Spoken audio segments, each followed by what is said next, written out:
Today's video is a tutorial on perhaps the most iconic piece of music that was ever written, and that's got to be Beethoven's Moonlight Sonata, the Adagio of it.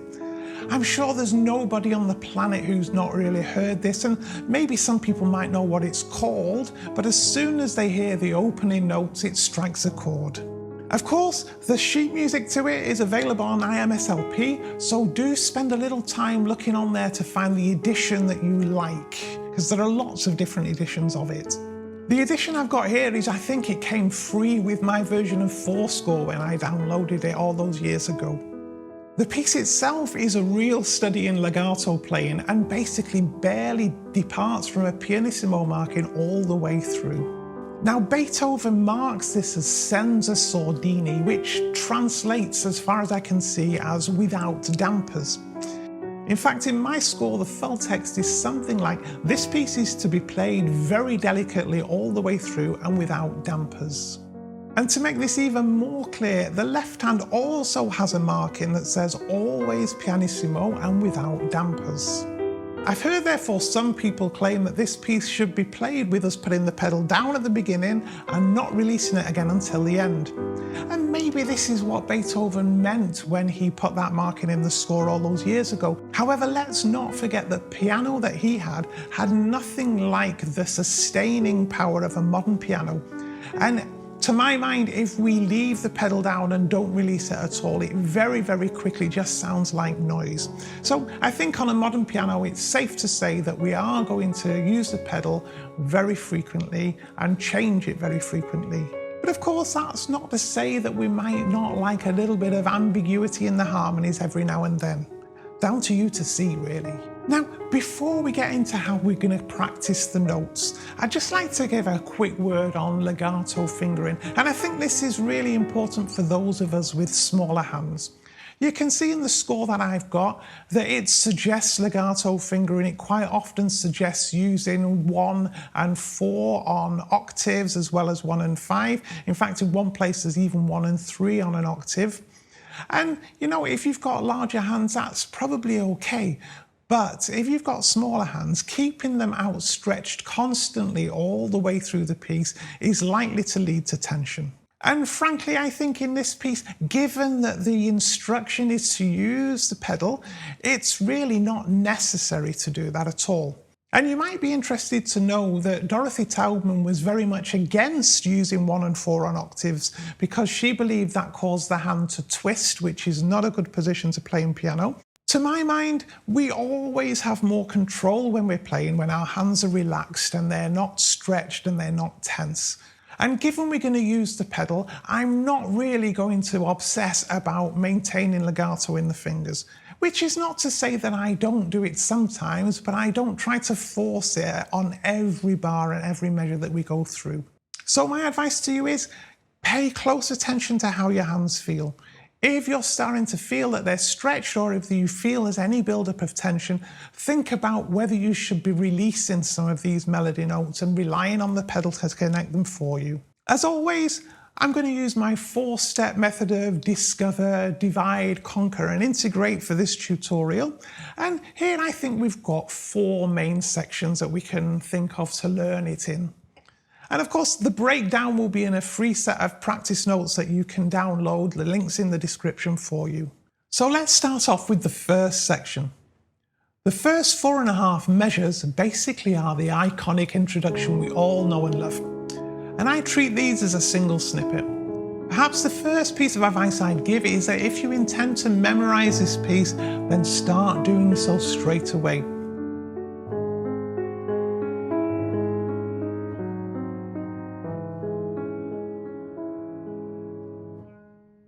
A useful first step is to actually practice in block chords so that we immediately start to think in terms of the harmonic progression. You might choose to write in the chord names in your score to help you with memorization. It's important that we manage to keep this accompaniment nice and light, and I would use the pedal on each change of harmony here.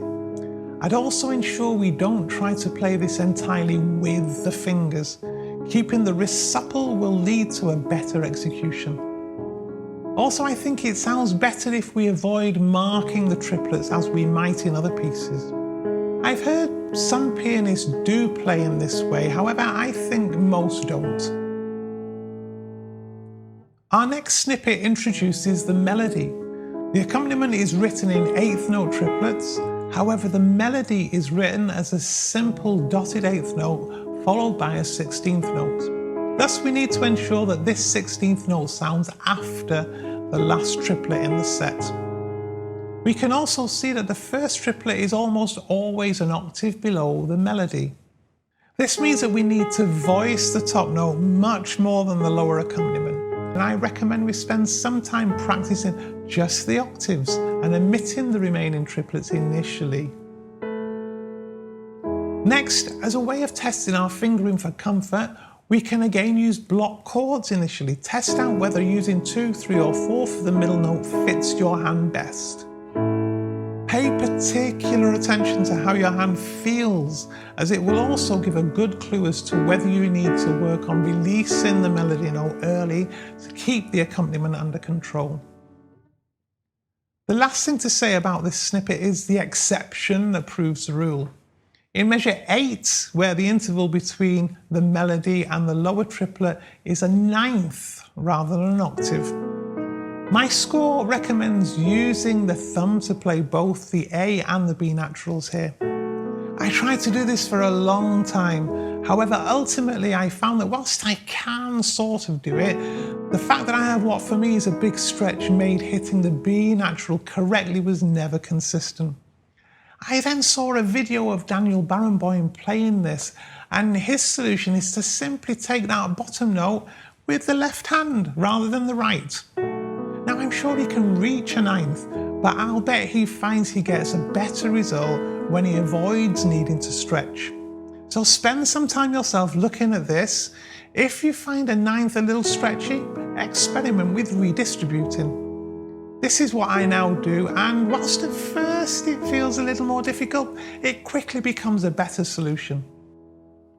The next snippet I think we can practice in exactly the same way. We start off playing just the octave to satisfy ourselves with voicing it exactly as we want. Once we've done that, we add in the remaining notes.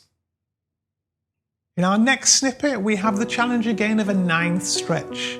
Again, Barenboim simply redistributes this. However, we do have a change of harmony at the same time here. Going back to what I said earlier about the senza sordini, a little blurring of harmonies here I don't think is an issue. The next snippet is a repeat of this. In our next snippet, we have an example of what for me is very uncomfortable position in measure 20. I've always found intervals of a second when combined with an octave don't fit my hand at all well. Therefore here I'll not even think about holding the pinky on the B natural. However, we have to still ensure we play the note in exactly the same way as we do the others. That is to say, leaning into the pinky and not grabbing at it. If you also need to do this, then isolate this and work on it carefully. We have one final snippet and then we're at the end of this section. Again, the same practice techniques of starting with the octaves will serve us well. Before moving forward, I'd now start thinking of integrating these snippets. First, do this in segments rather than an entire section. It's a good time to focus on the links between each individual snippet. Once we have each segment integrated, we can put the entire section together. To do this, I'd be inclined to go backwards. So we'll start with the last two and I'd add the preceding one and so forth. Now let's look at the second section. Here the musical design changes, which is why I've made it a section of its own. Here I'm using much shorter snippets of 1 or 2 measures. Again, the breakdown is in the free practice notes for you. The first 2 snippets are a very similar design. We have a melody note that does not have an associated triplet octave. One thing I have noticed in the edition that I'm using has these as piano without any further dynamics. I'm sure that the edition I had when I learned this in my teens had hairpin markers, so crescendo and decrescendo, on each group of 3 melody notes. I personally quite like varying the dynamics here, making the lower repeat sound a little more like an echo. We also have our first instance of voicing the melody with the thumb rather than the pinky, So now we're applying weight to the opposite side of the hand. The next 4 snippets are based on diminished 7th chords. I feel they introduce a beautiful tension into the piece and to me are the climax and turning point. The key thing here is fingering. Again, to maintain the best degree of control, our hands should be able to keep a nice relaxed position at all times. We'll achieve this largely by letting our thumb help with the hand to move upwards through each arpeggiated figure. I aim to finish each on 5. A good way of testing our fingering is to play each of our groupings as a block chord. If the chord feels comfortable, then the likelihood is that the fingering is good. The final snippets of this section take us from the diminished 7th chords back to our starting key of C sharp minor. Again here, we're voicing the melody with the thumb rather than the pinky. We can integrate this in a similar manner, first joining together the snippets into segments and then finally the segments into the entire section. Now for our penultimate section. This starts off very similarly to the beginning, so we don't really need to talk anymore about the first snippet. Remember though that we have the same option here to redistribute if we need to. The next snippet we can practice in a similar way to that in which we practice the first section. We can start off with just the octaves to focus on our voicing. Afterwards, we add back the accompaniment notes. We also have the challenge of a 9th stretch, this time from a C sharp to a D natural. Again, Barenboim redistributes these, and I too found it a more reliable method, even though very oddly I can just about manage the stretch and control the accompaniment too. Play around with it for yourself and see which solution works best for you. The final section introduces a final difference, where Beethoven moves the melody into the left hand. I found it helpful here to delineate the snippets with each change of harmony, so pretty much individual measures, but carrying forward to the first note of the following snippet. As we can see, aside the first snippet which uses a traditional triplet pattern, we return to a pattern much closer to that of the second section. Thus, thinking about it in the same way in terms of fingering can be very helpful. However, there is a tiny counter melody here that can be very easy to miss, and that's the B sharp resolving to C sharp, as you can see here. Therefore, we need to end up comfortably on that B sharp with an easy option to get the following C sharp.